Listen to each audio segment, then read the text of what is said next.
On my everlasting quest to rank Pink King's video ideas, I want to talk about Helluva Boss's villains, or rather, why every single one of them fails to be a threat, and that I'm afraid it might already be too late for Andrealphus. While all of them do have individual shortcomings, like how Striker becomes less and less threatening with every appearance, since he always works for someone else and loses about 1 brain cell per second of screen time. There are multiple major problems connecting all of them. Let's start this with a little game. Which of the show's 5 recurring villains am I talking about? Clue 1. They don't seem to be the brightest. Not brain dead per se, but far from smart. Clue 2. They have worked together with another recurring villain. Clue 3. They scheme. At least most of the time, they have a bigger plan they are following. And lastly, Clue 4.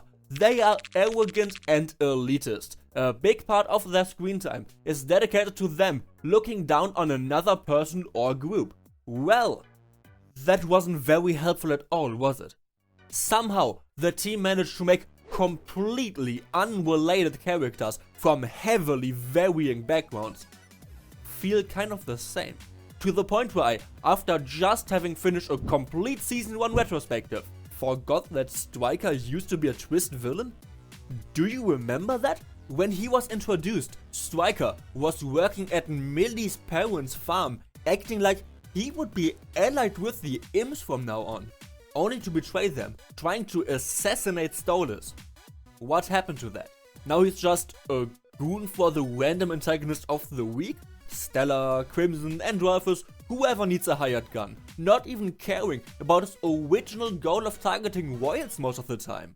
He lost a big part of what made him stand apart, now just wanting to hurt the imps for the sake of revenge. The cherubs got thrown out of heaven because of the imps, so they now target them for revenge, working together with the dorks who target I.M.P. because they are demons, not who they specifically are. Andrealphus targets them due to their proximity to Stolas, being more of a villain to him, while I can't even tell you if he knows Moxie's name. And speaking of Moxie, you could argue his dad Crimson targeted Moxie because of who he is, but mostly Crimson just needed money and marrying off his son was a way to supposedly get some. Much like the second time Crimson serves as a villain, where he tells Striker to kidnap someone, with him by pure chance being very close to Fizz, also taking Blitz since he randomly stood next to him. So, of the 5 main villains, only 2 care about the imps, and both have the same exact motivation, while the other 3 would target every random character if they were in the same position as the imps just happen to be, which is so frustrating. Striker worked with Millie's family. Crimson literally is part of Moxie's family. The cherubs are I.M.P's polar opposite from heaven. The D.H.O.R.K.S are part of a government agency, and Andrealphus is part of Hell's royalty. We could have such unique motivations, but all we get is Crimson wants money, Striker wants revenge. You can sum up every antagonist motivation in 3 words: max. This leads to all of them feeling very one-dimensional and oftentimes interchangeable.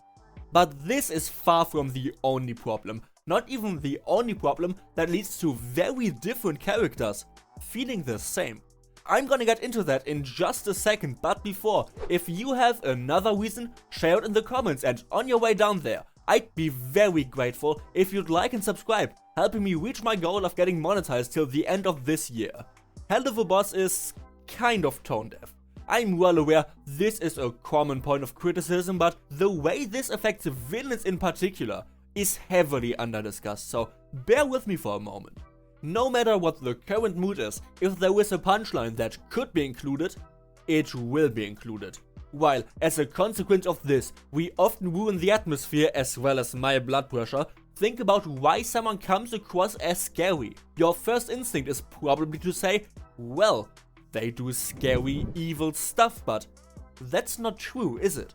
When the imps shoot a kid, that's played off for laughs. When Blitz stalks the M&Ms, literally hiding in their room at night, we laughed at that too. If something like this happened in the real world or even a live action show, we think this behavior would be monstrous, but in a cartoon, something is only scary or serious if we treat it like it is. On the one hand, that's great news. After all, this show is about demon assassins and we need the audience to root for them anyway. But this does mean we have to handle villains much more carefully. If doing what are normally evil and scary things doesn't make you evil or scary, why should we be afraid of a character? The answer is simple. Vibes. Act like they're menacing, and they will be. A double standard of treating their actions as horrific while letting the protagonist do the same thing for the sake of making us laugh doesn't actually matter. If you don't believe me, in South Park, a show that I've been referencing for 2 videos in a row now, despite me not having watched a single episode in years, has Kenny as one of the main boys. For 5 whole seasons, the show had the running gag of him dying in almost every single episode. Yet at the end of season 5, there was a whole story about him slowly withering away from a terminal illness, and it is gut-wrenching. They play it completely straight. Kenny Dies is one of the most emotionally devastating episodes of the show, despite being like his 40th death. Set the atmosphere, the rest will work out. Fear is a basic human emotion and therefore most of the time irrational. It's hard to argue someone into being afraid, make someone look scary. That's it. Yes, that is the most basic thing I could have said here, but Helluva Boss fails at this miserably. They undermine how intimidating the villains are constantly, and the fandom celebrates it. I can't even tell you how many times I've seen people talking about how much they love the scene of Stolas beating up Andrealphus, and I just don't get it. Not because it doesn't make sense. Yes, Andrealphus wouldn't be good at hand-to-hand combat. Yes, we all dislike him. Yes, it feels good to see him brought down a peg, but once again, we are prioritizing a cool moment above long-term storytelling. Answer me this question. If Harry Potter, at the beginning of the final showdown between him and Voldemort, stuffed his wand into Voldemort's mouth, wiggling it around, making sure he can't cast spells, would you take the rest of the fight seriously? It would make sense. Most magic has a verbal component, but the main villain of the entire franchise would look like a giant joke to you, wouldn't he?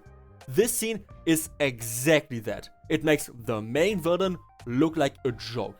They do the same with Stryker, slowly turning his brain into soup. They do the same with Crimson, who is treated like a terrifying monster, and I was convinced that he is. Until half of his personality started to become him being comic relief. They do the same with every recurring villain. In the beginning of this video, I said that it might already be too late for Andrealphus to be a threat, and this is a big part of why I feel this way. The writers started to make him look like a weird buffoon in almost every scene he's been in lately. So by now, I'm not afraid of any of them. I am completely unable to take them seriously, and if I can't take them seriously, I can't see them as a threat. Which is only worsened by the fact that most of the time, it feels like there are no physical stakes. Name me one injury a character ever suffered from a fight.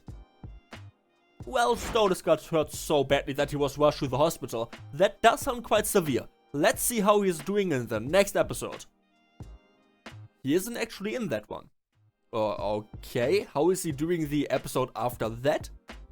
He's fine. Like nothing happened. How about Millie getting caught in a bear trap and having her leg broken just moments before that? It was so brutal that the bone was exposed. I mean, she used crutches at the end of the episode?